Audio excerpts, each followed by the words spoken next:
Bu'uuressitoota adda bilisummaa Oromoo kanneen jedhaman keessaa Baarootumsaatti aanee kan maqaan dhaamu obbo Leencoo Lataati. Seenaa qabsoo bilisummaa Oromoo keessatti obbo Leencoon maqaan isaanii akka lamaan ka'a. Yeroo dukkanaa sana keessa hubannaa argatan gara bu'aa qabatamaatti jijjiiranii adda bilisummaa Oromoo uumanii qabsoo bilisummaa Oromoo bifa qindaa'aa ta'een eegaluu isaaniitiin maqaa gaarii gonfatan.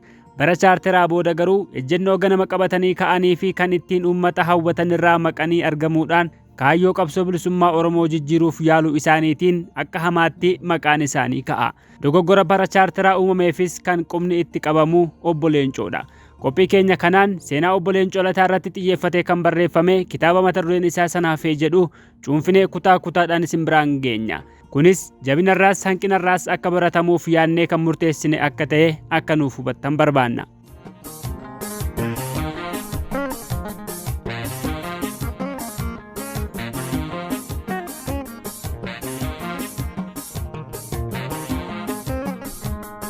Bara 1960moota seenaa qabsoo bilisummaa Oromoo fi seenaa Oromoo waliigalaa keessatti yaadannoo addaa qabu. Barri kun bara biyyoonni Afrikaa hedduun kolonii Awurooppaa jalaa bilisummaa isaanii labsatan ture.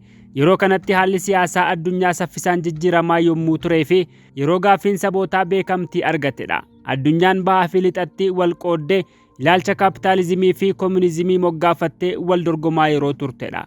Barri kun Itoophiyaa keessattis jijjiirama guddaa fideera. Haalli addunyaa dhiibbaa saboota Itoophiyaa keessaa irratti fideen saboonni cunqurfamoon mooticha irratti finciluu eegalan. Lolli raayyaa, lolli qonnaan bultoota Baalee, sochiin barattootaa fi sochiin waldaa Maccaa fi Tuulamaa walitti ida'amee bu'uurri qabsoo bilisummaa Oromoo kan gaaffii sabichaa walteessee geggeessu adda bilisummaa Oromoon uumame. Seenaa kana akka ka'umsaatti caqasnee gara ijoo dubbii qophii keenya har'aatti dabarra. Qabsoo bilisummaa adda bilisummaa Oromoo geggeessaa ture seenaa saba Oromoo keessatti jijjiirama bu'uuraa yookiin tarkaanfii ka'umsaa ta'uun isaanii beekama. Seenaan dhaabichaa garuu akka madaalutti hin himamne yookiin hin barreeffamne. Baroota as dhiyoo kana garuu hogganoonni dhaabichaa duraanii fi kan ammaa seenaa isaaniitiin wal qabsiisanii hanga tokko barreessuu eegalaniiru.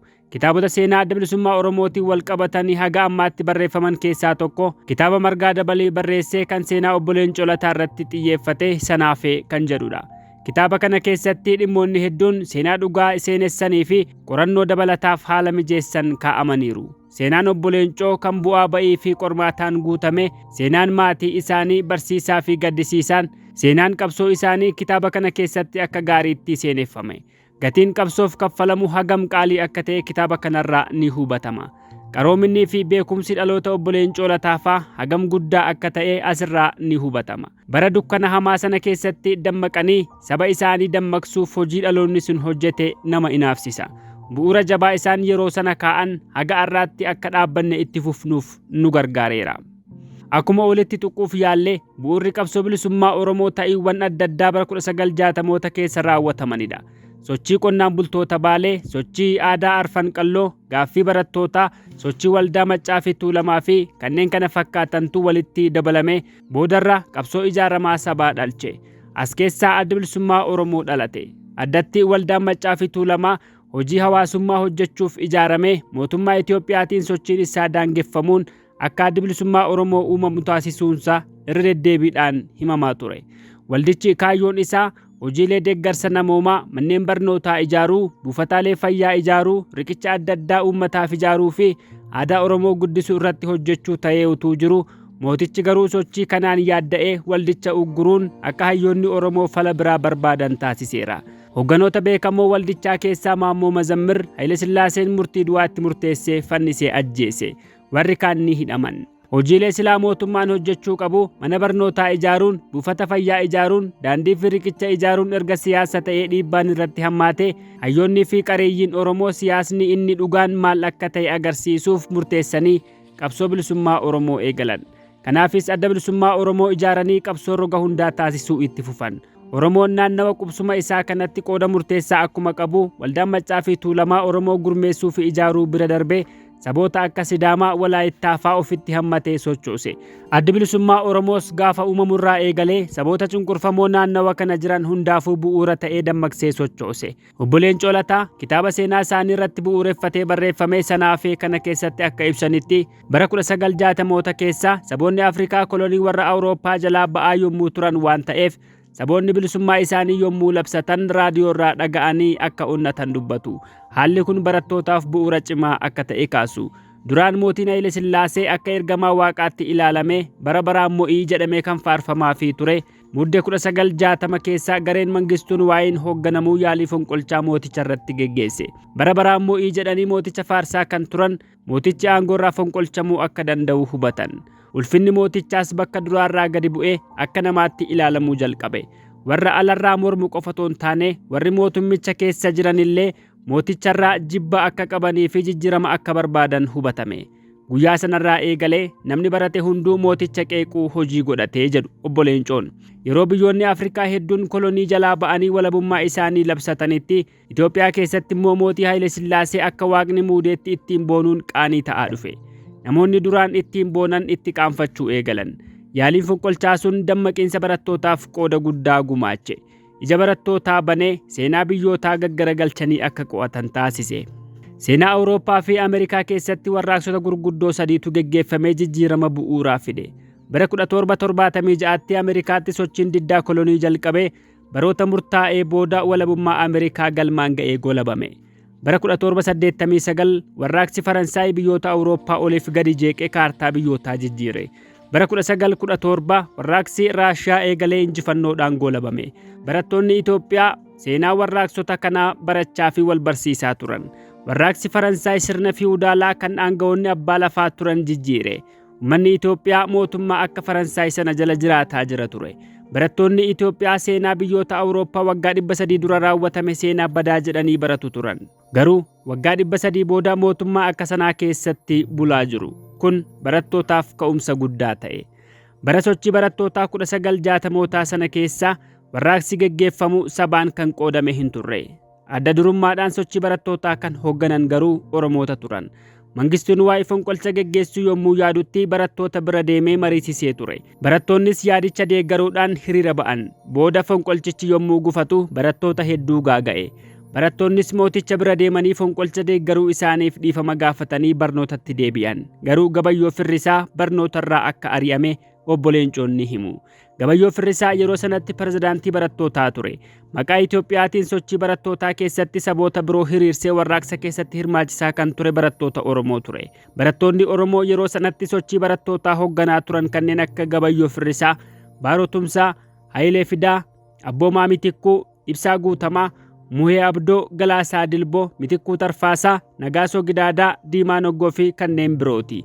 Yeroo sanatti barattoonni hunduu yaada waloo isaan qaban jibba sirna mootichaati. Waa'een dhimma sabummaa, fedhii fi ilaalchi siyaasaa yeroo sanatti madaalan kaasne ture. Sana booda waan ta'uu qabu irrattis hin yaadamne ture. Qabsoo gitaa malee qabsoon sabaa yeroo sanatti bakka hin arganne. Boodarra dhaabonni siyaasaa yommuu tolfaman garaagarummaan ifatti mul'achuu eegale. Oromoonni baratan hedduun isaanii yeroo sanatti EPRP fi mi'eessoon seenan. Namoonni muraasni adda bilisummaa Oromoo hundeessan. Warri adda bilisummaa Oromoo hundeesse Oromoon akka Oromootti yoo ijaarame malee mirga isaa argachuu hin danda'u jedhanii ejjennoo qabatan. Oromoonni EPRP fi mi'eessoon seenan gaaffii sabaa caalaa gaaffii gitaatu dursa argachuu qabaa jedhanii amanu turan. Akka qonnaan bulaatti, akka hojjetaatti mirgi namoota cunqurfamoo yoo guutame mirgi Oromoos ni guutamaa jedhanii yaadu.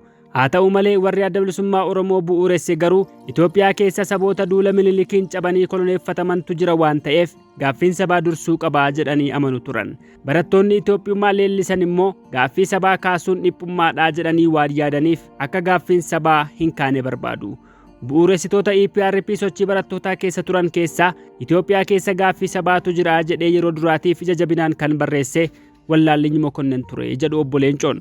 Oromoonni muraasni yeroo sana ejjennoo addaa qabatanii adda bilisummaa Oromoo bu'uuressan gaaffiin sabaa fi gaaffiin gitaa adda ta'e ilaalamuu hin danda'u jechuudhaan lamaan isaa qabatanii socho'an. Akka gitaattis hunda caalaa kan miidhame lafa isaa qotee mootii kan gabbaru hojjetaan dafqee mootichaaf galchus irra guddaan Oromoodha. Sababa kanaaf gaaffii gitaa fi gaaffii sabaa adda baasuun akka hin danda'amne jala muranii qabsoo itti fufan.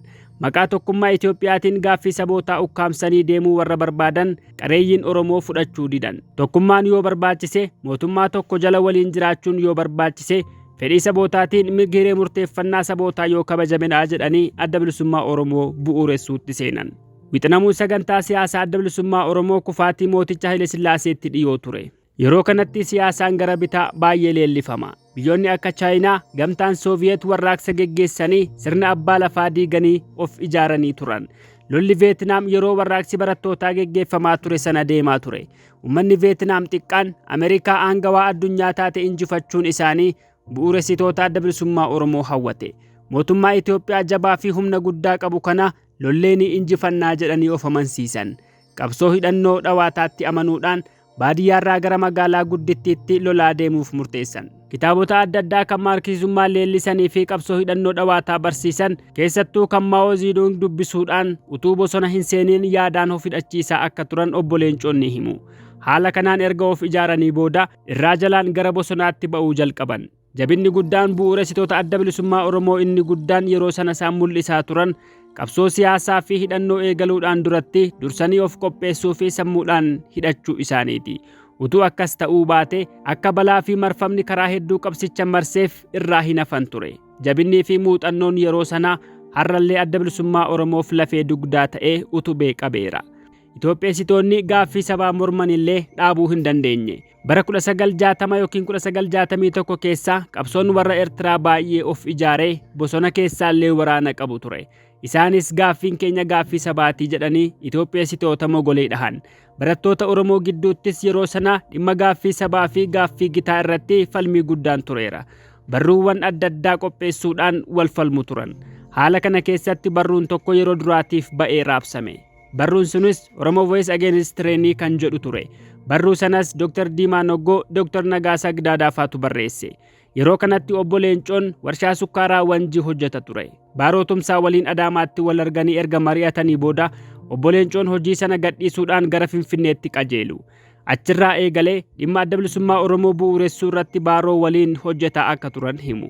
Hojii ijaarsa maandhee hojjechaa, hojii dhaaba ijaaruu hojjechaa utuu jiranii wixinee jalqabaa sagantaa siyaasaa adda bilisummaa Oromoo barreessanii utuu ifatti hin labsiin mootummaan Haayile Sillaasee garagale. Jaarmiyaan ijaaramee utuu uummatatti hin ba'iin mootummaan kufuunsaa qooda itti aanu keessatti hirmaannaan adda bilisummaa Oromoo murteessaa akka hin taane taasiseera. Garuu kufaatiin mootichaa gaaffii barattootaa lafti qonnaan bulaaf jedhu deebise waan ta'eef bu'aa fideera. Meesonii fi EPRP'n of ijaaranii as ba'anii karaan jiru lama qofaa jedhan. Qareeyyiin Oromoo adda bilisummaa Oromoo hundeessan garuu karaan filatamaan sadaffaan jira, innis karaa sabootaatii jedhan. Falmii kana keessatti adda bilisummaa Oromoo sagantaa siyaasaa isaa qopheeffate ifatti of labse. Gaafa sana saboonni hunduu qabsaa'anii cunqursaa yoo ofirraa kaasan haala itti aanu murteessuun hin ulfaatu yaada jedhurraa dhaabbatame sagantaan adda bilisummaa Oromoo akka qophaa'e himu obbo Leencoon. Sagantaa siyaasaa jalqabaa keessatti mirgi hiree murteeffannaa fi walabummaan Oromiyaa eeramee jira. Oromiyaan walaba taatee mootummaa mataa ishee akka qabaattu uummanni yoo murteessee mirga isaa ta'u, yoo saboonni kaanis cunqursaa ofirraa kaasanii biyya tokko keessa waliin jiraachuun filatame mirga ta'u sagantaa kanaan lafa kaa'ameera. Obbo Leencoon garuu adeemsa keessa sagantaa ofumaa bocan kana jijjiiruuf hojjetaa akka turan dubbatu. Kanas kan godhan haala siyaasa addunyaa waliin deemuu maqaa jedhuuni. Obbo Leencoon mirga hiree murteeffannaa fi walabummaa Oromiyaa sana dhiisanii Itoophiyaa Dimookiraatessuutu Oromoo fayyadaa jedhanii ejjennoo qabatan. Ejjennoon kunis ejjennoo adda bilisummaa Oromoo akka ta'uuf baay'ee dhamahan. Waggaa 20 oliif adda bilisummaa Oromoo sagantaa siyaasaa isaa akka jijjiirratu hojjetaan ture jedhu. Boodarra garuu abdii kutachuudhaan dhaaba haaraa ODF jedhamu akka hundeessan himu. ODF dhalatee utuun turiin ODP waliin walitti baqee boodarra ODP waliin du'ee bade. Dhaaba jaarraa 21ffaa jedhamee kan hundeeffame ODF dhalatee waggaa 5 keessatti seenaa ta'ee hafe. Ammaaf kanuma. Kutaan itti aanu itti fufa. Nagaan.